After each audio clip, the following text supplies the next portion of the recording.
Terima kasih buat penyertaan-Mu atas Februari. Kami percaya kalau kami bisa melewati Februari, Maret ini pun akan kami lewati.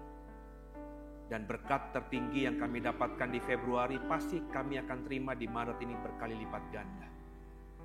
Ajar kami untuk terus menjadi hamba-Mu yang setia. Dan mampukan kami jadi berkat bagi banyak orang.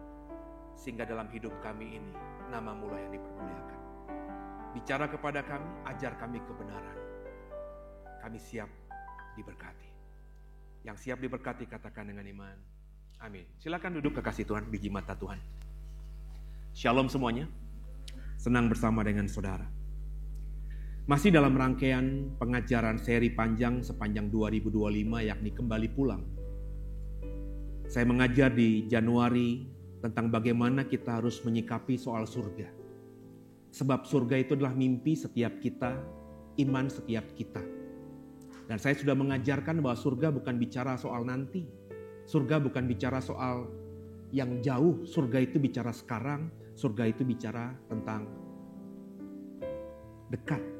Surga adalah diri kita. Penjelasannya panjang lebar sudah saya bagikan di sepanjang Januari. Di Februari kemarin saya ngomongin kebangkitan. Sama. Dalam tema besar khotbah saya sepanjang 2025 kembali pulang. Saya mengajarkan bahwa kebangkitan itu bukan bicara mengenai soal nanti. Ketika nafiri ditiupkan terus orang mati dibangkitkan. Bukan. Memang kita punya pengharapan iman soal itu. Saya meyakini kita akan ada di titik itu nanti. Tapi yang saya mau tekankan, kita ngapain fokus sama soal yang nanti.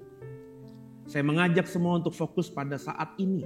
Dan saya sudah mengajarkan di sepanjang Februari bahwa kebangkitan kita sudah kita alami seharusnya ketika Yesus mati dan bangkit di atas kayu salib. Maka kebangkitan itu bicara sekarang, saat ini. Dan di Maret ini saya mau ngomong soal dosa. Sebab banyak orang Kristen juga masih soal dosa saja tidak bisa menjelaskan. Dan kalaupun bisa menjelaskan, pengertian dosanya itu pengertian yang bukan biblical sebenarnya. Pengertian yang lebih pada muatan tafsir atau pengajaran atau warisan dari apa yang kita dapatkan dari orang tua, dari kakek, dari leluhur kita yang kebetulan Kristen dan itu yang dicekokin kepada kita. Nah, saya ingin mengajar kita tentang apa itu dosa. Saya mau membuka perspektif saudara tentang dosa yang menurut Alkitab itu. Maka dalam Maret ini ada beberapa seri nanti yang saya bagikan dan seri pertama di minggu ini saya beri judul dosa asal atau asal dosa. Ya. Asal dosa, dosa asal. Wah, ini berarti diedit ini. Ya. Sebab saya nggak buat begini tadi. Ya. Kalau dilihat materi saya nggak begini. Ya. Tapi nggak apa-apa lah. Ya. Kekasih Tuhan, biji mata Tuhan. Mari sama-sama kita belajar tentang dosa itu. Konsep dari dosa itu yang harus kita pelajari dulu. Sebab berkali saya bilang, kita tuh kelemahannya tidak kuat dalam dasar. Kita sukanya itu langsung memahami. Banyak orang Kristen, pokoknya konteks sekarang itu apa? Tanpa punya konsep dasar dulu. Saya selalu mengatakan bahwa apa yang di Alkitab ini, pengajaran yang tajam, pengajaran yang sepertinya biasa saja, PL maupun PB itu semuanya punya konsep, punya latar belakang. Nah, kita mau belajar tentang konsep dari dosa. Dan kalau kita sudah pelajari Bapak Ibu, dalam berbagai budaya kuno, dosa biasanya terkait dengan pelanggaran terhadap hukum moral, adat istiadat, dan juga kehendak ilahi. Yang saya mau katakan dengan kita belajar ini, saya ingin mengatakan kepada saudara bahwa dosa itu bukan konsep orisinil dari Kristen. Bahwa sebelum Kristen ini ada, Kristen kan relatif baru Bapak Ibu. 2000 tahun yang lalu. Termasuk agama yang relatif baru dibandingkan agama-agama yang lain. Agama Hindu lebih tua, agama Buddha lebih tua, agama Zoroaster lebih tua, agama Yahudi juga lebih tua. Dalam agama modern mungkin yang paling terkenal yang lebih muda dari kita hanya Islam. Yang muncul di abad ke-6, abad ke-7 Masehi. Jadi yang saya mau katakan bahwa pemahaman dosa dalam konteks Kristen itu pasti dipengaruhi juga oleh konteks agama-agama atau kepercayaan atau budaya yang sebelumnya. Dan Kristen itu tumbuh besar di daerah Bulan Sabit atau Mesopotamia. Karena meskipun Abraham akhirnya tinggal di wilayah yang sekarang disebut dengan tanah Israel atau Palestina, dulunya dia berasal dari Ur Kasdim. Ini yang harus dipahami oleh setiap kita. Jadi Abraham itu punya pemahaman yang dipengaruhi, Abraham itu punya budaya yang dipengaruhi oleh daerah Ur Kasdim, Mesopotamia kuno. Di situ ada budaya Sumeria, wah seru banget itu kalau ngomongin Sumeria. Ngomongin Babilonia, ngomongin Assyria. Dan dosa dalam konteks Mesopotamia Bapak Ibu, itu dikaitkan dengan pelanggaran terhadap perintah para dewa. Saudara mungkin pernah dengar yang namanya hukum Hammurabi. Dalam hukum Hammurabi, kejahatan dianggap sebagai pelanggaran terhadap tatanan sosial yang ditetapkan oleh Dewa Marduk, dewa tertinggi mereka. Jika seorang berbuat salah dalam hukum Hammurabi itu, ia harus membayar denda dan menerima hukuman yang sepadan. Dalam bahasa Latinnya itu lex talionis atau hukum balas dendam. Mata ganti mata, tangan ganti tangan, kaki ganti kaki. Itulah konteks dosa dalam hukum Hammurabi. Yang kalau Bapak Ibu mau merendahkan hati sedikit saja, Bapak Ibu pasti memahami bahwa hukum Musa, hukum Taurat Musa, itu dipengaruhi juga oleh hukum Hammurabi. Sebab dalam Taurat Musa juga ada kalimat mata ganti mata, gigi ganti gigi. Nah saudara, jadi dalam mitologi Mesopotamia ini, manusia diciptakan untuk melayani dewa. Sehingga dosa juga berarti gagal memenuhi kewajiban religius mereka. Nah inilah pengertian dosa yang pasti sedikit banyak mempengaruhi pengertian Abraham, pengertian orang-orang Ibrani, dan akhirnya pengertian Kristen. Kekasih Tuhan, biji mata Tuhan. Saya dengan cepat saja, ada juga pemahaman dosa dari budaya kuno, budaya Mesir kuno. Dalam konsep Mesir ada namanya konsep ma'at Bapak Ibu. Ma'at ini adalah ketertiban kosmik. Dosa adalah ketidakseimbangan yang mengganggu harmoni dunia. Jadi dalam budaya Mesir itu dosa dianggap mengganggu tatanan, mengganggu harmonisasi dunia. Dan orang Mesir mempercayai bahwa nanti orang akan menghadap pada dewi atau dewa Osiris untuk diadili. Ditimbang melawan bulu kebenaran. Sekali lagi, ditimbang berdasarkan bulu kebenaran. Jika hati orang itu lebih berat daripada bulu, maka dia akan dihukum. Tapi kalau dia bisa balance, maka dia lewat dari penghukuman dewa Osiris. Coba perhatikan. Pemahaman budaya Mesir kuno ini pun masih berpengaruh. Saya tidak bilang, saya karena bukan ahli Islamologi, tapi dalam konsep Islam kan ada Shiratal Mustaqim. Bahwa orang itu nanti ke neraka atau ke surga melewati rambut dibelah 7. Jangan bilang ini tidak dipengaruhi oleh budaya Mesir kuno. Jadi ini ada kaitannya Bapak Ibu. Ada budaya Yunani kuno. Ada konsep hubris namanya. Kesombongan atau pelanggaran terhadap dewa. Dalam budaya Yunani, kesombongan itu adalah akar dari dosa. Akar dari kehancuran. Dalam tragedi Yunani, mereka yang bersikap terlalu sombong gitu ya, dosa gitu ya, akan menghadapi yang namanya Maira. What the meaning of Maira? Maira itu adalah takdir. Jadi dalam budaya Yunani, ini barat loh ya, perhatikan. Kalau kita itu berdosa, dosa itu dipandang dalam budaya Yunani itu sombong. Orang yang sombong, tinggi hati terhadap sesama, terhadap dewa-dewi, nanti akan mengalami yang namanya Maira atau takdir dia. Jadi kalau dia sombong, tidak berlaku adil, maka akan dampaknya dia mengalami takdir dari kesombongannya. Ini nanti saya mau bikin program soal ini karena menarik sekali Bapak Ibu. Tentu ini bukan program berdasarkan Kristen, tapi konsep tentang takdir ini. Ya, itu kalau dalam Kristen itu ada apa namanya? Apa Pak? Ditentukan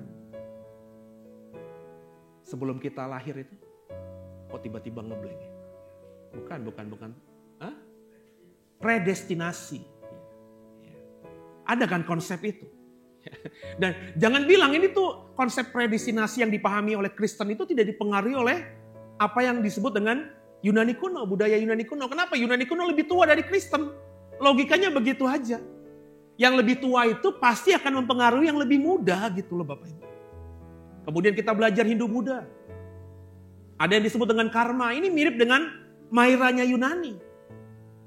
Jadi semua budaya yang saya sebutkan ini, budaya yang ada di belahan dunia yang saling bertentangan. Satu Yunani Barat, kemudian Hindu Buddha, itu berkembang di Asia Timur. Benar ya? Asia Selatan, India, Tiongkok. Tapi meskipun jauh sekali ada hubungan keterikatan. Makanya saya termasuk saat ini masih percaya bahwa nenek moyang kita tuh satu.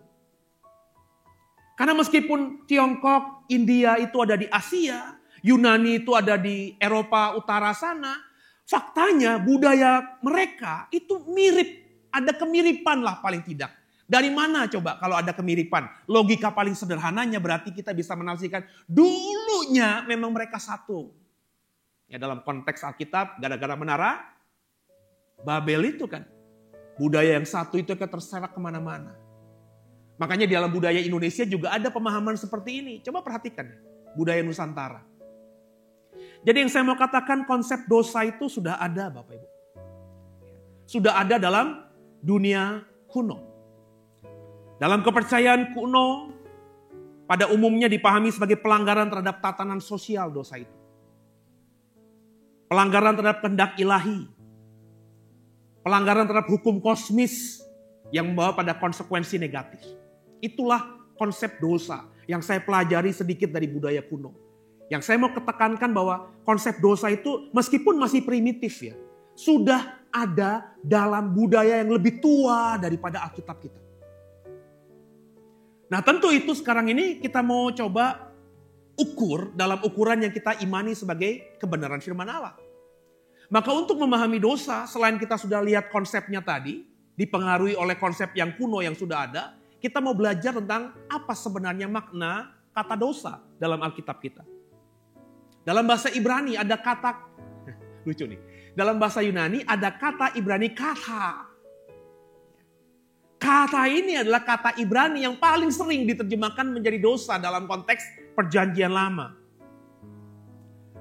Kata itu berarti melenceng atau gagal mencapai sasaran. Secara umum kata ini digambarkan atau menggambarkan tindakan manusia yang meleset. Tindakan manusia yang tidak tepat sasaran sesuai dengan kehendak dan standar Allah kalau kita ngomongin perjanjian lama. Jadi ada kata dosa, kalau kau ketemu kata dosa di dalam perjanjian lama, itu hampir semuanya diterjemahkan dari kata Ibrani kata. Yang secara harfiah kata itu berarti melenceng atau gagal mencapai sasaran. Kata ini menunjukkan bahwa dosa adalah kegagalan untuk hidup sesuai dengan standar dan tujuan Allah bagi manusia. Mazmur 51 ayat 4 berkata demikian. Terhadap engkau sajalah aku telah berdosa. Aku telah kata dalam Mazmur 51 ayat 4. Dan melakukan apa yang kau anggap jahat. Supaya ternyata engkau adil dalam putusanmu, bersih dalam penghukumanmu. Saudara, biji mata Tuhan. Itu tadi dalam bahasa Ibrani. Jadi kalau kita melihat kata etimologi kata dalam bahasa Ibrani tadi, yang dalam bahasa Inggrisnya sin, dalam bahasa Indonesianya adalah dosa. Kata, pengertian dosa dalam konteks PL itu menggambarkan tindakan manusia yang meleset dari kehendak Allah, dari standar Allah. Kalau kita maknai dengan dalam, jangan bilang kau hidup tanpa dosa itu. Ketika pengertian kata dalam bahasa Ibrani yang artinya dosa, itu artinya adalah melenceng, meleset dari kehendak dan standar Allah. Jangan bilang kau tidak berdosa. Itu makanya dalam perjanjian baru, Paulus si pakar Ibrani, ahli Taurat orang Farisi mengatakan pada dasarnya semua manusia sudah jatuh dalam dosa. Jadi jangan terlalu sombong, jangan jumawa mengatakan saya tidak berdosa. Sebab kalau kau mengerti kalimat atau kata etimologi dosa yakni dalam bahasa Ibrani kata tadi, artinya Pokoknya hidup yang meleset dari kehendak Allah. Hidup yang tidak sesuai dengan kehendak Allah. Meskipun hanya 0,00000000000 sekian koma satu sekalipun. Kecil memang, tapi tetap disebut tidak tepat sasaran. Sekarang coba kita bandingkan dengan kata dalam bahasa Yunani yang diterjemahkan oleh LAI menjadi dosa, yakni kata hamartia. Kalau kau membaca Perjanjian Baru, hampir semua kata dosa yang kau temukan dalam Alkitab terjemahan Indonesia itu diterjemahkan dari kata Yunani hamartia. Yang paling umum memang digunakan untuk menerjemahkan kata dosa dalam konteks Perjanjian Baru. Dan hamartia itu, Bapak Ibu, berarti secara harfiah gagal mencapai sasaran, melenceng dari tujuan. Jadi yang saya mau katakan, kata dalam bahasa Ibrani dengan hamartia dalam bahasa Yunani itu kembar. Cuma beda bahasa saja. Yang satu bahasa Ibrani namanya kata, yang satu bahasa Yunani namanya hamartia. Tapi baik kata maupun hamartia secara etimologi, secara arti kata harfiah artinya kurang lebih sama. Melenceng. Tidak tepat sasaran. Tidak mencapai sasaran. Nah, hamartia tidak hanya menunjuk pada tindakan dosa, tapi juga kondisi dasar manusia yang cenderung berdosa. Ini yang saya mau tekankan dalam sesi pertama dalam konteks khotbah saya tentang dosa di Maret ini. Banyak orang berkata, Pak, saya tidak lagi berzina. Pak, saya tidak lagi hidup dalam dosa. Tapi tahukah saudara bahwa hamartia itu bukan cuma sekedar tindakan yang meleset, tidak sesuai dengan standarnya Allah semata. Tapi hamartia juga bisa berarti kondisi dasar manusia yang memang sudah cenderung untuk berdosa. 1 Yohanes 3 ayat 4 untuk membuka wawasan paradigma saudara soal hal ini. 1 Yohanes 3 ayat 4 berkata demikian. Setiap orang yang berbuat hamartia, setiap orang yang berbuat dosa, melanggar juga hukum Allah. Sebab hamartia, sebab dosa ialah pelanggaran hukum Allah. Jadi dosa itu bukan cuma pelanggaran, tapi dosa juga menjadi kondisi dasar manusia yang memang cenderung untuk berbuat dosa.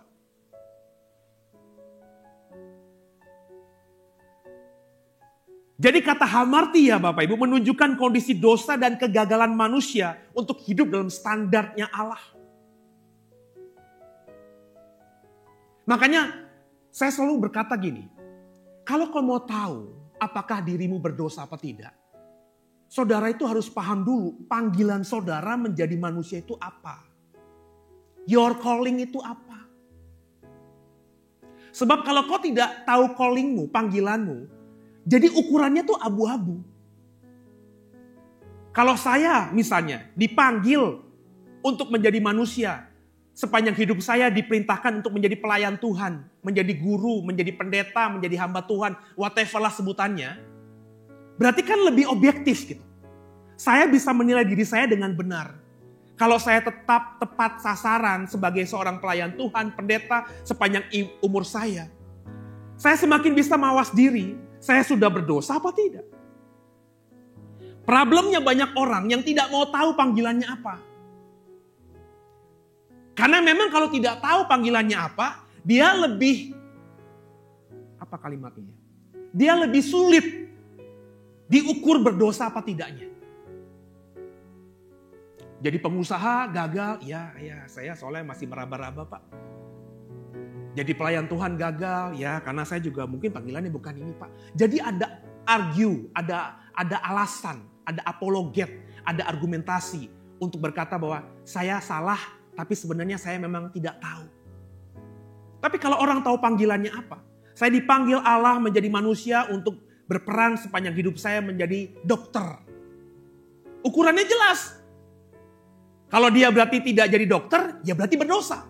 Kalau dia menjadi dokter tapi salah menganalisa, salah mendiagnosa, berarti berdosa. Semakin tajam panggilan seseorang, semakin dia bisa melihat dirinya sendiri itu berdosa apa tidak. Sekali lagi saya bilang, firman Allah itu bukan buat orang, buat diri. Dengan saya tahu panggilan saya bisa mengukur akhirnya Saya ini berdosa apa tidak? Hari-hari yang saya jalani itu berdosa apa tidak? Ukurannya lebih transparan. Bagi saya, bukan bagi orang lain. Jadi secara harfiah Bapak Ibu, dosa berarti melenceng atau gagal mencapai sasaran. Kata ini awalnya berasal dari dunia panahan, menggambarkan ketika seorang gagal mencapai target yang diinginkan. Itu hamartia, itu dosa, itu tidak tepat sasaran. Nah dalam konteks teologis, hamartia adalah meleset dari sasaran kebenaran atau standar moral yang ditetapkan oleh Allah. Dan hari-hari ini kalau kita boleh jujur, dunia ini sudah jauh dari moral dan standar yang Allah tetapkan. Secara teologis, dosa atau hamartia menunjukkan kondisi dasar manusia yang jauh dari Allah. Dosa tidak hanya bicara soal perbuatan yang salah, tapi suatu kecenderungan atau sifat manusia yang secara alami menjauh dari kehendak Allah. Nanti saya jelaskan. Jadi dosa itu bukan cuma perbuatan pribadi, tapi kondisi di mana manusia secara umum itu sudah menjauh dari standar. Kehidupan sosial manusia di akhir zaman di 2025 ini sudah jauh dari standarnya Allah. Jadi dosa mencakup kesalahan moral juga. Tindakan yang salah dan kondisi batin yang membawa manusia ke dalam keterpisahan dengan Allah. Kalau Bapak Ibu masih bingung, tahan dulu, nanti saya jelaskan dalam slide berikutnya. Kita sudah belajar konsep dosa. Kita sudah belajar tentang etimologi dosa. Sekarang kita mau ngomong dosa asal. Kalau ngomongin dosa asal tergantung kitab sucinya masing-masing. Ada banyak agama, ada banyak kitab suci. Saya bilang tadi, hampir semua agama yang kuno sekalipun sudah punya pengertian dosa. Memang tidak ada kata dosa dalam diri mereka, tidak ada kata dosa dalam kitab suci mereka, tapi konsep dosa yang ada di Alkitab itu mirip dengan yang sudah saya sebutkan tadi. Dalam budaya Mesopotamia, Mesir, Hindu-Buddha, bahkan Yunani. Jadi tergantung kitab sucinya. Nah sekarang kitab suci kita apa? Dasar kita apa? Alkitab. Maka kita mau belajar asal dosa di Alkitab. Asal dosa tentu tidak lain tidak bukan adalah kejatuhan manusia. Kejadian 3 adalah kisah penting dalam perjanjian lama yang menjelaskan asal mula dosa. Kerusakan hubungan antara manusia dengan Allah itu kan di dalam kejadian 3 itu. Pak, kan kata Pak Seno juga ada jutaan tahun sebelum kejadian 3 itu. Manusia pertama di kejadian 1 dengan manusia di zaman kejadian 2 kan manusia kata Pak Seno ada selisih waktu jutaan tahun. Iya, tapi problemnya kan gak dicatat di Alkitab. Jadi kita kembali ke Alkitab seperti yang saya bilang. Ada hal-hal yang bisa kita jelaskan, ada hal-hal yang tidak bisa kita jelaskan. Kalau kita ukurannya Alkitab, kejadian 3 itulah bicara mengenai kejatuhan manusia. Peristiwa ini dikenal dengan kejatuhan manusia dan menjadi dasar pemahaman tentang kondisi dosa menurut teologi Kristen. Saya baca ayatnya, kejadian 3 ayat 6. Perempuan itu melihat bahwa buah pohon itu baik untuk dimakan dan sedap kelihatannya. Lagi pula pohon itu menarik hati karena memberi pengertian. Lalu ia mengambil dari buahnya dan dimakannya dan diberikannya juga kepada suaminya yang bersama-sama dengan dia. Dan suaminya pun memakannya. Jadi sebelum kejatuhan manusia hidup itu dalam keadaan yang sempurna, harmonis, aman, tentram. Kondisi ideal bagi manusia hidup di bumi itu kejadian 2 sebelum kejadian 3 ketika manusia akhirnya jatuh dalam dosa. Taman Eden itu adalah kondisi ideal bumi ini. Maka di dalam Taman Eden dikatakan semuanya baik, sungguh sangat baik. Semua pohon yang ditanam di Taman Eden itu baik untuk dimakan buahnya. Gak ada yang buruk di Taman Eden. Makanya kalau ada pendeta berkata bahwa nanti langit baru, bumi baru itu seperti Taman Eden kembali, saya tidak bisa menentang hal itu. Sebab bagi saya Yerusalem baru, langit baru, bumi baru juga nanti di bumi yang sudah disempurnakan. Dalam sejarah Alkitab bumi yang paling sempurna, bumi yang paling ideal ya Taman Eden. Apakah nanti ketika kita dibangkitkan kembali dan hidup kembali di bumi dalam kemuliaan, tubuh kemuliaan, itu kondisi bumi seperti Taman Eden? Walau alam. Tapi kalau pakai logika sekarang saya, ya yang paling ideal ya zaman Taman Eden itu. Allah menciptakan Adam dan Hawa, memberikan mereka tugas untuk mengusahakan dan menjaga taman. Serta memberikan mereka perintah untuk tidak memakan buah dari pohon pengetahuan tentang yang baik dan yang jahat. Cuma itu saja yang negatif yang ada di Taman Eden. Bahwa Tuhan berkata kepada Adam, jangan makan buah pengetahuan baik dan jahat. Tapi ini juga disalahpahami oleh banyak orang Kristen. Yang akhirnya berkata bahwa pohon atau buah pengetahuan baik dan jahat itu jahat atau tidak baik. Enggak gitu. Orang Alkitab berkata bahwa semua yang ada di taman itu, pohonnya baik untuk dimakan, buahnya. Jadi pohon buah pengetahuan baik dan jahat itu baik gak? Baik. Buah pengetahuan baik dan jahat ketika dimakan baik gak bagi manusia? Baik. Lalu kenapa Allah melarang? Nah ini sudah saya jelaskan. Sederhananya Allah melarang ya karena memang belum waktunya. Sederhananya lagi kenapa belum waktunya? Adam itu ketika diciptakan tuh cuman gede bohong doang Pak. Adam kan ketika diciptakan langsung dewasa. Tidak ada progres dari bertumbuhnya tidak ada. Adam langsung dewasa. Laki-laki dewasa. Seperti laki-laki dalam tubuh saya ini. Laki-laki dewasa. Tapi otaknya kosong. Tolong pahami itu dong. Jadi badannya doang dewasa, otaknya kok kosong. Karena dia gak punya pengalaman apa-apa kan. Maka Allah tuh menciptakan Taman Eden supaya Adam ini bertumbuh, berprogres. Kurang lebih begitulah intinya. Dan yang paling penting dari semua pohon yang boleh dimakan manusia itu ditaruh di tengah taman itu. Ada 2 pohon loh, bukan cuma 1 loh. Pohon kehidupan dan pohon pengetahuan baik dan jahat. Logika sederhananya, kalau kau pakai logika sederhana aja, ditaruh di tengah taman berarti kan penting. Adam itu pasti perhatikan 2 pohon ini karena di center, di pusat taman itu. Muter ke timur, muter ke barat, muter ke selatan, muter ke utara, ujung-ujungnya kembali ke tengah itu, kan begitu. Dengan 1 dilarang, artinya Allah ingin Adam dan Hawa makan dulu buah pohon kehidupan. Itu yang saya kasih algoritma lagi. Saya kasih alegoris pohon kehidupan itu Yesus sendiri kan. Akulah kehidupan. Makanlah aku. Minumlah aku. Akulah air kehidupan. Akulah roti hidup. Aduh, kau tuh makan dulu Dam pohon kehidupan itu Dam. Kalau kau sudah penuh pemahamanmu tentang hidup, tentang aku, baru kau makan buah pengetahuan baik dan jahat. Ini tafsir ini udah saya jelaskan. Tapi nantilah saya akan ulang. Saya mau ngomong fokus soal dosa dulu. Kejadian 2 ayat 16-17. Lalu Yahweh Allah memberi perintah ini kepada manusia. Semua pohon dalam taman ini boleh kau makan buahnya. Perhatikan. Dengan bebas. Tapi pohon pengetahuan tentang yang baik dan jahat itu. Janganlah kau makan buahnya. Sebab pada hari engkau memakannya pastilah engkau mati. Ini Allah yang ngomong bukan? Kalau kau makannya, hari pada kau makannya kau mati, Allah yang ngomong bukan? Tapi faktanya ketika Adam dan Hawa makan buah pengetahuan baik dan jahat itu mati gak dia? Enggak. Kalimat sederhana ini aja tidak bisa dicerna oleh banyak orang. Ada kemudian menafsirkan, Pak itu bukan literal Pak. Mati di situ kan akhirnya manusia mati. Jadi maksudnya gimana? Ya manusia sebelum makan buah itu, Adam sebelum makan buah itu gak pernah mati. Jadi mati itu sejak dia makan, Adam dan Hawa ditentukan untuk mati. Dengarkan, kayaknya bagus. Itu tapi tafsir. Gak ada ayatnya. Nangkep gak? Saya berdebat panjang dengan salah seorang pekerja yang sekarang udah gak bersama dengan kita soal kayak gitu. Saya bilang iya boleh kamu menafsirkan begitu. Tapi itu tafsir. Kau menafsirkan bahwa Adam ketika diciptakan tuh gak mati. Itu mana ayatnya? Tafsir.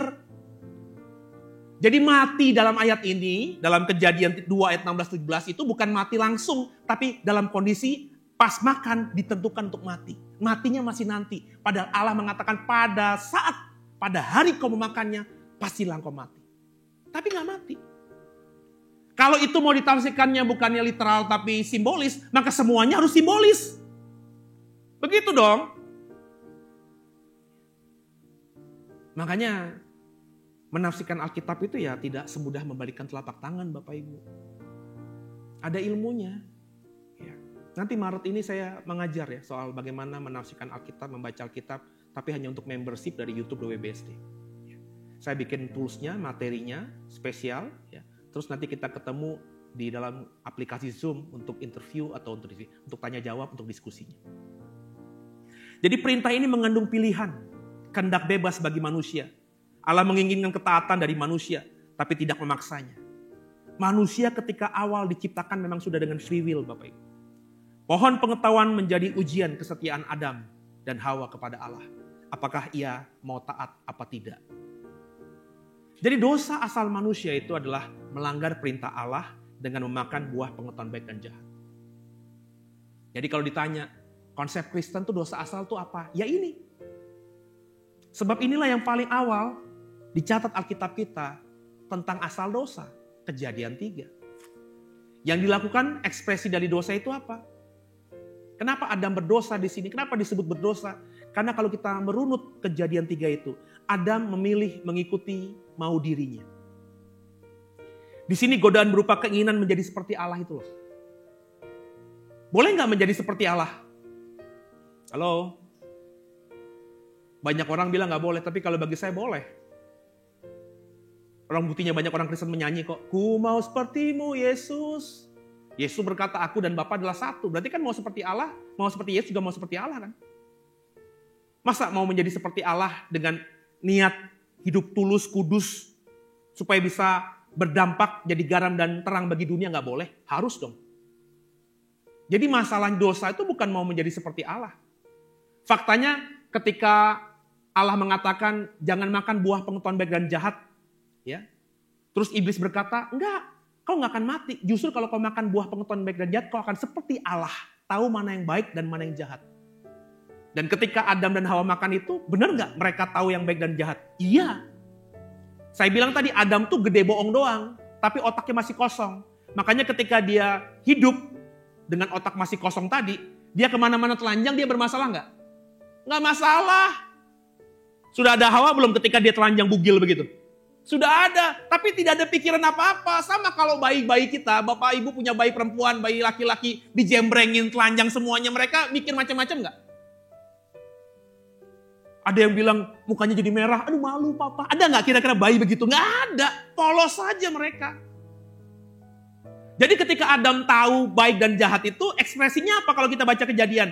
Dia langsung ambil pohon ara, daunnya, dipakai untuk cawat. Kan begitu kan? Menutupi kemaluannya. Tapi itu kemudian dihukum sama Allah enggak? Enggak. Allah justru buat pakaian. Artinya tahu yang baik dan jahat itu memang kehendak Allah. Kalau kata iblis, kata ular ya. Saya kembali lagi salah ya. Sebab saya tidak percaya ada iblis dalam Taman Eden itu. Kalau kata ular menjadi seperti Allah itu dosa atau tidak baik, tahu yang baik dan jahat itu malah tidak baik, Allah nggak mungkin kasih pakaian itu. Jadi Bapak Ibu biji mata Tuhan, di sini kita belajar bahwa dosa itu ekspresinya adalah mau atau mau mengikuti keinginan daging. Bukan mau seperti Allahnya yang dosa, tapi menuruti keinginan daging. Kalau kita dengerin saya tadi, Bapak Ibu dengerin saya, pohon pengetahuan baik dan jahat itu boleh dimakan tapi nanti. Saya yakin ada waktunya. Pak, itu kan tafsir juga. Iya memang tafsir. Tapi kalau mengatakan bahwa buah pengetahuan baik dan jahat atau pohon pengetahuan baik dan jahat itu jahat, gak bagus, itu yang justru gak benar. Kenapa? Karena Alkitab mengatakan semua pohon yang ada di Taman Eden itu baik untuk dimakan buahnya. Lalu ketika semuanya baik tapi ada satu yang dilarang, berarti kan harus dicarikan jalan tengahnya dong. Benang merahnya harus ketemu dong. Kenapa semuanya boleh dimakan tapi ada yang satu dilarang? Nah kalau semua yang dimakan itu, sebuah buah itu boleh baik dimakan buahnya, maka yang dilarang ini jangan-jangan ya memang belum waktunya. Seperti anak bayi Bapak Ibu kasih duren. Duren baik gak? Oh, baik, tapi anak bayi lo kasih duren kira-kira gimana? Ya gak baik lah. Jangankan duren, itu tomat aja masih di blender dulu. Ya gak sih? Apel aja masih di jus dulu. Jadi belum waktunya dia makan duren. Ya, si kecil saya di Silo udah SMP kelas 2. Dia sampai sekarang belum bisa menikmati duren. Aneh saya bilang. Sama Silo juga, si Sean juga dulu gitu. Kecil-kecil apa gak mau gitu. Tapi lama-lama dia menikmati. Kita beli duren, yang ngabisin dia. Ya. Pak, aku habisin ya. Ya kayak papa mana ada gitu ya. Anaknya minta, enggak itu punya papa, enggak. Ya udah makan. Tapi mestinya dia tahu diri gitu ya. Kalau papanya ngomong begitu tuh papanya tuh bukan berarti rela, redo. Lo sisipin, kayak orang tua kan begitu ya. Kalau anak minta masuk, enggak boleh gitu. Pokoknya gak tahu diri aja. Ya. Ya, ini just selingan aja Bapak Ibu. Kemudian juga dosa Adam itu apa? Berdusta, memfitnah. Gereja selama ini mengajarkan bahwa dosa Adam dan Hawa itu ingin seperti Allah. Tahu mana yang baik dan jahat itu nggak dosa. Menjadi seperti Allah itu harus. Disempurnakan seperti Allah itu harus. Kita berusaha. Tahu yang baik dan jahat itu benar harus. Bagaimana kita hidup di dunia ini kalau nggak tahu yang baik dan jahat? Jadi bukan itu dosa Adam dan Hawa, melainkan berdusta dan berbohong. Kok begitu Pak? Lo perhatikan dong. Ketika Allah akhirnya datang, Allah nanya sama Adam, Adam di mana Adam? Aku bersembunyi Allah. Aku malu, aku telanjang. Loh, kamu makan buah itu ya? Apa kata Adam? Bohong gak dia? Perempuan ini, dia malah fitnah si perempuan ini. Padahal tinggal jujur aja, iya aku makan buah itu Allah. Tapi dia malah menyalahkan Hawa. Hawa, loh kamu makan ya? Itu ular itu tuh. Ya, yang buat itu bohong, dusta. Ya. Itu dosa, ekspresi dosa awal itu. Bohong, dusta, fitnah. Ya. Makanya kalau Bapak Ibu udah ikuti khotbah seri saya soal Satan, udah belum? Bagi saya Satan itu bukan makhluk roh yang ganggu kita, enggak. Ya. The Way tidak akan melakukan pelayanan okultisme apapun. Sebab kami sekarang ini, saya terutama percaya bahwa yang namanya Satan dalam pengertian gereja selama itu enggak ada. Kalau ada orang sakit sekarang ini, bermasalah secara spiritual, saya akan layani, tapi bukan ngusir Satan. Supaya dia bertobat, minta ampun, supaya Satan yang dalam dirinya dicabut sama Allah. Kenapa? Karena Satan itu datang bisa menguasai kita karena izin Allah. Dan kalau ada orang bilang, ini kerasukan Satan, enggak, bawa ke psikolog. Bawa ke rumah sakit jiwa. Sebab banyak orang itu memang sakit jiwa. Masalah psikologi, masalah ekonomi, masalah sosial itu mempengaruhi kita, banyak yang stres. Berdampaknya kemana-mana. Jadi Bapak Ibu biji mata Tuhan, inilah dosa asal. Dosa Adam dan Hawa ini bahkan masih menjadi ekspresi dosa yang paling banyak dilakukan manusia di akhir zaman ini. Benar nggak? Apa itu? Itu memilih mengikuti mau diri. Apa bahasa rohaninya? Ngikutin keinginan daging. Bayangin, ini dosa paling tua masih dilakukan hari ini. Orang lebih senang memuaskan dagingnya daripada menyenangkan hati Allah. Ngomong dosa, ngomong dusta, fitnah orang, nyebar hoak, ngebully orang, itu masih dosa hari ini. Bahkan saya masih banyak nemukan hamba-hamba Tuhan untuk hal kecil aja, kenapa bohong sih? Gitu loh. Kenapa gak jujur aja gitu loh. Kenapa gak bisa bilang, aduh sorry terlambat nih, gue masih mandi. Kenapa harus bilang on the way gitu loh. Itu kan hal kecil Bapak Ibu. Dan jangan bilang yang namanya pendeta-pendeta itu udah gak begitu. Masih banyak begitu. Makanya saya paling males ketemu pendeta. Jujur aja. Berapa kali sinode kita ngundang ketemu. Saya bilang saya gak mau datang.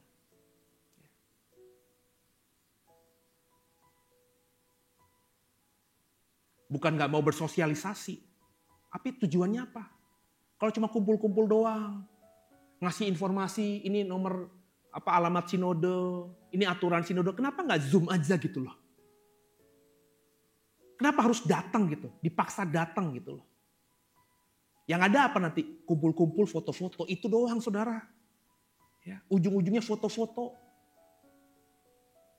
Ya. Zaman gini kayak pemerintah kita gitu ya. Untuk studi banding masih badannya datang ke Jepang, ke Eropa. Studi banding gitu. Hari ini apa sih yang gak bisa kita pelajari studi banding tentang apa? Pemerintahan ala apa? Ala Jepang. Tinggal di googling aja ada. Bapak Ibu semuanya saya yakin sudah pakai ChatGPT. Dan banyak juga aplikasi AI lainnya. Tapi gunakan dengan maksimal ChatGPT udah pernah belum? Pertanyaanmu pasti masih standar. Tolong jelaskan apa itu dosa. Jadi jawaban ChatGPT itu jawaban yang standar. Tapi kalau lo dalemin, pakai kalimat-kalimat yang dalam, yang kita berfilsafat, jawaban ChatGPT itu bahkan bisa membuat kita mind blowing gitu. Terpesona, gila ya, dari mesin bisa kasih jawaban begini. Tadi yang saya bilang saya mau bikin materi soal takdir. Itu saya hanya iseng-iseng aja awalnya.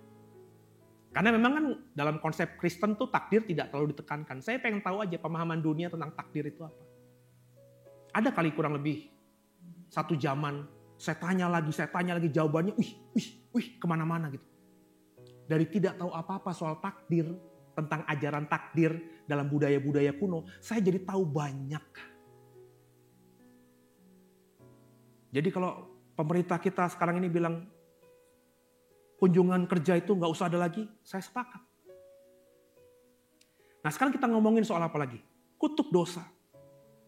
Roma 5:12, sebab itu sama seperti dosa telah masuk ke dalam dunia melalui satu orang, melalui dosa itu juga maut, demikian maut itu menjalar kepada semua orang, karena semua orang telah berbuat dosa. Roma 6:23, sebab upah dosa ialah maut. Yang saya mau katakan Bapak Ibu, dalam ayat ini menegaskan bahwa dosa membawa kepada maut. Maut itu bukan mati. Jadi jangan berpikir bahwa manusia mati itu gara-gara berdosa. Enggak. Semua makhluk hidup pasti mati. Binatang-binatang itu enggak berdosa tapi memang mati. Apa bedanya kita dengan mereka? Sama-sama makhluk hidup pasti mati. Namanya makhluk hidup pasti mati. Jadi maut itu adalah apa? Keterpisahan dengan Allah. Berkali-kali sudah saya jelaskan dengan bahasa yang sederhana. Itu yang ditanggung Yesus, kutuk dosa, maut. Keterpisahan dengan Allah itu yang Yesus tanggung di atas kayu salib. Makanya di atas kayu salib dia berteriak, Elai, Elai, lema sabatani.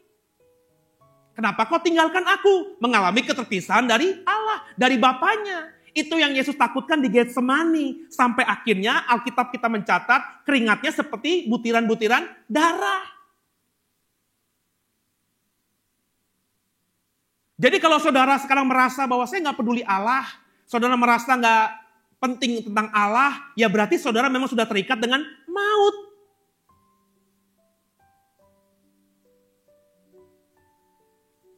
Allah yang sumber kehidupan itu dengan secara sadar tidak sadar kita jauhkan. Kenapa? Karena kita berdosa.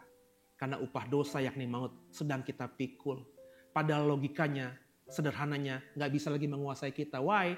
Karena semuanya sudah Yesus pikul di atas kayu salib. Dosa warisan. Dalam perjanjian baru istilah hamartia tidak hanya menggambarkan tindakan dosa, tapi juga kondisi dosa yang diwariskan dari generasi ke generasi sejak kejatuhan Adam. Roma 5:12-21 secara khusus membahas bagaimana dosa pertama dilakukan oleh Adam dibawa masuk ke dalam dunia sehingga semua manusia secara otomatis mewarisi kondisi dosa ini atau kecenderungan lebih mudah berbuat dosa daripada berbuat baik. Roma 5:19, sebab sama seperti melalui ketidaktaatan satu orang, banyak orang telah menjadi orang berdosa. Demikian pula melalui ketaatan satu orang, banyak orang menjadi orang benar. Ayat ini menunjukkan bahwa dosa bukan hanya sekedar perbuatan, melainkan kondisi dasar manusia yang diwariskan. Jadi dosa waris itu bukan berarti anak bayi, oe-oe sudah berdosa. Enggak, jahat banget. Orang bayi belum ngapa-ngapain kok sudah kita bilang berdosa. Dosa waris, dosa turunan itu artinya manusia ketika sudah menjadi manusia, kecenderungan berbuat jahatnya, kecenderungan jauh dari Allahnya, kecenderungan meleset dari kehidupan yang ditetapkan Allah untuk dirinya, itu semakin nyata. Maka dari itu, semua manusia dikatakan berdosa gara-gara Adam. Di sini Paulus menekankan bahwa kejatuhan Adam membuat semua manusia menjadi berdosa. Hamartia sebagai kondisi dosa warisan. Sedangkan ketaatan Yesus membuka jalan untuk pembenaran bagi setiap orang yang percaya kepadanya. Jadi dosa turunan, dosa warisan bukan bayi baru lahir sudah berdosa. Dulu saya diajarkan gitu sama pendeta saya, sama teolog yang mengajar saya, dosen saya. Bahwa sejak bayi itu sudah berdosa. Karena semua manusia yang lahir sudah mewarisi dosa Adam. Saya mikir-mikir, kok Allah jahat banget ya? Yang mengizinkan bayi hidup kan Allah. Masa lahir sudah berdosa? Nah problemnya tuh kalau bayi lahir, terus beberapa menit kemudian dia mati dalam dosa.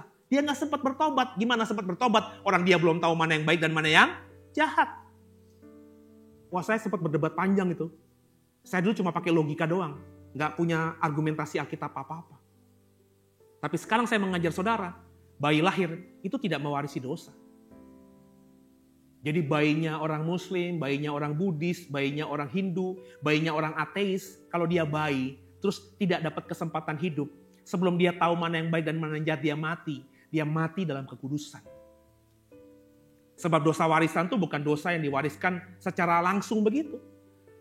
Tapi kecenderungan nanti si bayi ini kalau sudah tahu yang baik dan jahat, maka bayi ini akan cenderung nanti menjadi anak yang lebih berbuat jahat daripada berbuat baik. Itu loh. Dosa warisan tuh itu loh. Lebih cepat gampang berbuat dosa daripada taatnya. Nah, sekarang kita bicara soal dampak dari dosa. Dosa membuat kita terpisah dengan Allah. Dalam konteks dosa asal, semua keturunan Adam dan Hawa, umat manusia mewarisi kecenderungan untuk terpisah dari Allah. Hal ini menyebabkan hilangnya kedamaian dan keintiman yang sebelumnya terjadi antara manusia dengan Allah. Yesaya 59 ayat 2, tapi yang membuat pemisah antara kamu dengan Allahmu ialah segala kejahatanmu. Yesaya mengatakan demikian. Roma 3:23, karena semua orang telah berbuat dosa dan telah kehilangan kemuliaan Allah. Jadi dalam ayat ini Paulus mengajarkan bahwa dosa adalah kondisi universal yang mempengaruhi setiap orang tanpa terkecuali. Jadi jangan merasa aku tidak lagi berdosa. Enggak, semua kita karena dunia ini, ya, manusia yang ada di dunia ini kita imani adalah keturunan Adam. Kecuali saya bilang ada manusia yang percaya dia bukan keturunan Adam. Jadi kalau dia berkata saya tidak mewarisi dosa, ya nggak apa-apa gitu. Karena memang tidak sama dengan pemahaman kita.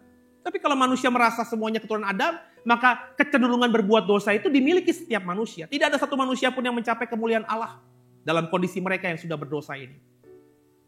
Hamartia atau dosa di sini menunjukkan dosa sebagai kondisi dasar manusia yang cenderung melenceng dari tujuan Allah. Setiap manusia karena kondisi dosa asal tidak memiliki kemampuan untuk hidup sesuai dengan kehendak Allah tanpa bantuan dan anugerahnya. Roma 3 ayat 10 sampai 12 mendukung konsep ini dengan mengatakan bahwa tidak ada yang benar, seorang pun tidak ada seorang pun yang berakal budi, tidak ada seorang pun yang mencari Allah. Semua orang telah menyeleweng. Ayat ini menggambarkan kondisi manusia yang secara mendasar menjauh dari Allah, Bapak Ibu. Dosa bukan hanya sekedar serangkaian tindakan, melainkan kondisi terasing yang dalam dari Allah, yang hanya dapat diselesaikan oleh yang kita iman dalam iman Kristen, anugerah Yesus. Nah, karena ini kita harus memahami sekarang kondisi manusia setelah berdosa.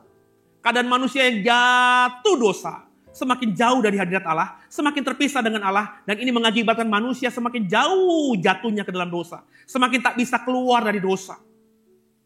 Kecenderungan jatuh dosa kemudian juga dialami oleh manusia berikutnya. Jadi ini kayak efek bola salju. Kalau saya berdosa, saya hidup dalam dosa, maka otomatis anak saya akan hidup juga dalam dosa. Bukan gara-gara dia mewarisi dosa saya, tapi karena saya punya konsep dosa. Saya menghidupi dosa. Contohnya, saya terbiasa bohong misalnya. Dalam banyak hal saya bohong. Anak saya akhirnya belajar dari saya orang tuanya, oh bohong itu biasa. Papa juga sering bohong kok. Papa dikit-dikit bohong. Semua yang papa omong itu bohong. Anak saya akhirnya berpikir dosa bohong itu bukan dosa. Itulah namanya dosa waris. Bayangin, kalau anak saya akhirnya tidak pernah berpikir bahwa bohong itu dosa, dia terus berbohong. Nanti dia punya anak, lebih parah lagi nggak? Iya, itu makanya hati-hati dengan apa yang kita hidupi. Ini seperti air kan Bapak Ibu. Kalau ada mata air, sumber mata air itu udah tercemar, maka semua anak sungainya itu pasti tercemar. Makanya di zaman dulu kalau kita ngomongin perang, itu kan zaman dulu terutama di Timur Tengah itu kan air susah. Air kan dari sumber air. Kalau dalam Israel itu ada di Mount Hermon, di Gunung Hermon. Seperti air salju, minyak dari Gunung Hermon, dari puncak tinggi. Itu kalau Gunung Hermonnya sudah dikasih racun, maka air yang ke sungai Yordan, yang ke sungai-sungai lainnya, itu pasti tercemar. Dan kalau sudah demikian, bangsa yang mengandalkan air dari situ, mati semuanya. Jika anak tumbuh dalam lingkungan yang buruk, papa mamanya tuh berantem mulu. Bukan pukul-pukulan. Cambuk-cambukan misalnya. Ya kan anak akan mikirin, oh kalau nanti gue jadi suami, istri gue kurang ajar, gue cambuk gak apa-apa. Biasa itu. Gitu kan. Dia akan mengulang pola. Ya. Jadi jika generasi pertamanya udah begini, generasi keduanya Bapak bisa bayangin itulah dosa waris. Jadi kalau saya ini berdosa, saya punya anak yang pertama namanya Sion, ketika dia oe-oe, Sion itu belum berdosa, dia gak ngerti apa-apa. Tapi ketika dia mulai mengerti yang baik dan jahat, saya bilang kan dalam ilmu psikologi itu usia 6 tahun, 7 tahun pra SD. Sudah tahu mana yang baik, mana yang jahat. Perhatikan ya, anak 6 SD, ya, ini yang punya anak kecil ya. Lihatin nanti anak lo usia 5-6 tahun, ya, itu mulai iseng tuh. Mulai banyak bohongnya tuh. Tapi kalau masih bocil-bocil begini mana bohong, gak ngerti apa-apa dia. Nah, ketika mereka sudah tahu lihat papa mamanya begini, makanya pemikiran kita juga harus hati-hati. Ya, diomongin ke anak itu hati-hati. Ya, sebab anak itu akan mengikuti pola didik orang tuanya. Ya, kalau generasi pertamanya udah jahat, dosa, generasi keduanya pasti begitu. Jika generasi pertama sudah membenci orang, generasi berikutnya pasti mewarisi kebencian itu.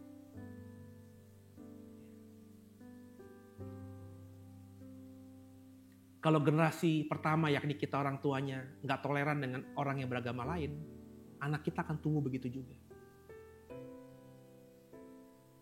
Kalau kita menganggap bahwa Kristen itu yang paling benar, yang lainnya itu sesat, yang masuk surga hanya kita doang, yang lainnya itu binasa, maka anak kita akan juga seperti itu, intoleran nantinya. Saya tidak bilang saya tidak mengimani Kristen tidak benar ya. Saya mengimani, radikal saya soal itu. Tapi saya toleran, belajar toleran dengan orang lain. Hari ini bulan puasa, bulan Ramadan. Jangan mentang-mentang kita diberikan kebebasan untuk berekspresi, terus kita makan begitu aja di kantor sambil makan sate padang gitu ya. Gak dosa, lu gak bisa ditangkap gara-gara itu, memang iya. Tapi buat toleran, teman-temanmu itu lagi puasa. Jadi kalau mereka puasa, gue harus puasa juga Pak. Ya kagak, lo makannya ngumpet kayak di mana gitu. Begitu dong. Ini nanti kita nih siang-siang mukanya pada mau jajan semuanya nih kan, kelihatan nanti nih. Ya kalau makan ya, kalau pas puasa tuh jangan yang di pinggir jalan dulu pas gini-gini gitu loh. Yang paling berpengaruh ya saya, karena saya suka makan pinggir jalan kan. Kalau saya makan bakmi, mie ayam kan paling enak di pinggir jalan itu. Meskipun mereka jualan, gue berani jamin gue gak akan makan di situ pas puasa. Kenapa? Karena banyak orang yang lagi puasa lalu lalang di situ. Biarin deh gue makan bakmi yang warungan, yang tokoan, yang mahalan dikit gak apa-apa lah. Ya. Jadi dosa tidak bisa dihentikan. Dosa akan berakumulasi semakin dalam. Itu yang fakta terjadi. Di zaman Menara Babel, penyembahan berhala, kejahatan. Di zaman Roma, pembunuhan. Bahkan di zaman Roma, perhatikan. Itu orang dibunuh. Diadu sama macan. Itu hal yang wajar gak? Iya. Gladiator itu. Ya. Zaman modern. Ya. Bohong itu udah anggap yang biasa. Makanya tuh kan. Jaksaan bilang. Ada. Korupsi Pertamina sampai 1 bilion rupiah. Indikatornya ada anak Pertamina beli Pertalite, dioplos demikian rupa, dijual jadi Pertamax. Kejaksaan Agung yang ngomong begitu. Lalu kemudian dicuci sama pejabat Pertamina. Enggak begitu kok. Berarti kan salah satu ada yang bohong. Gitu aja. Jadi Bapak Ibu sekarang ini bohong hal yang wajar. Makanya kalau dengar orang bohong, dengar orang ngomong, itu jangan terlalu percaya. Termasuk sama pendeta. Makanya saya selalu mengatakan kalau lu dengar gua, jangan lu aminin, lu renungin lagi, lu gumuli lagi. Karena jangan-jangan gua bohong. Yang paling tahu saya kan saya. Maka saudara harus menguji setiap perkataan pendeta, termasuk perkataan saya. Jadi jika satu generasi mulai mentoleransi dosa, generasi berikutnya pasti lebih ekstrim lagi. Seperti saya bilang di zaman Menara Babel tuh nyembah berhala buat berhala itu dosa. Tiba-tiba di zamannya Roma orang diadu sama orang diadu sama hewan. Seolah-olah hak asasi manusia, nyawa manusia gak ada artinya. Di zamannya Babel itu kalau perang baru bunuh-bunuhan. Di zamannya Roma bunuh-bunuhan dianggap hiburan. Sekarang orang bohong itu udah merajalela. Zaman dulu mah gak kepikiran kali bohong. Semakin parah. Dan itu ditunjukkan oleh pemimpin kita juga. Jadi dosa adalah ketidakpekaan Bapak Ibu. Dari standar moral yang ditetapkan oleh Allah.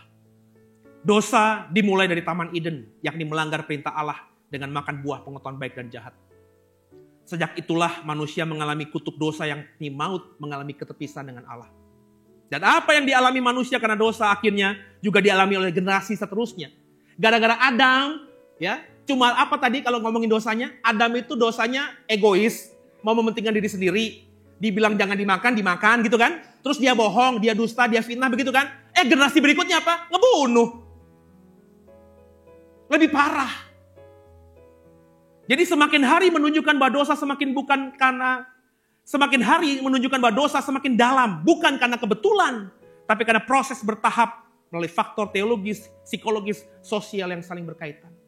Jadi Bapak Ibu, kau mungkin berkata sama saya, Pak Seno, saya nggak lagi buat dosa.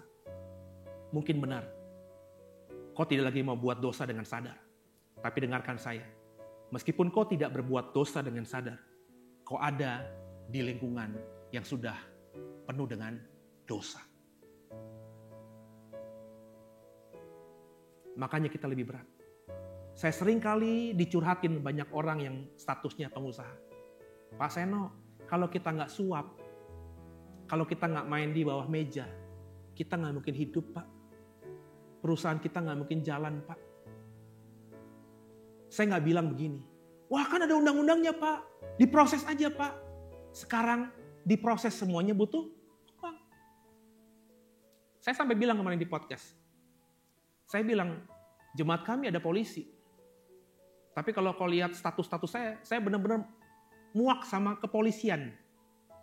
Kenapa? Karena tadi semuanya uang. Ada orang nyanyi lagu, semuanya bayar. Tahu nggak Bapak Ibu?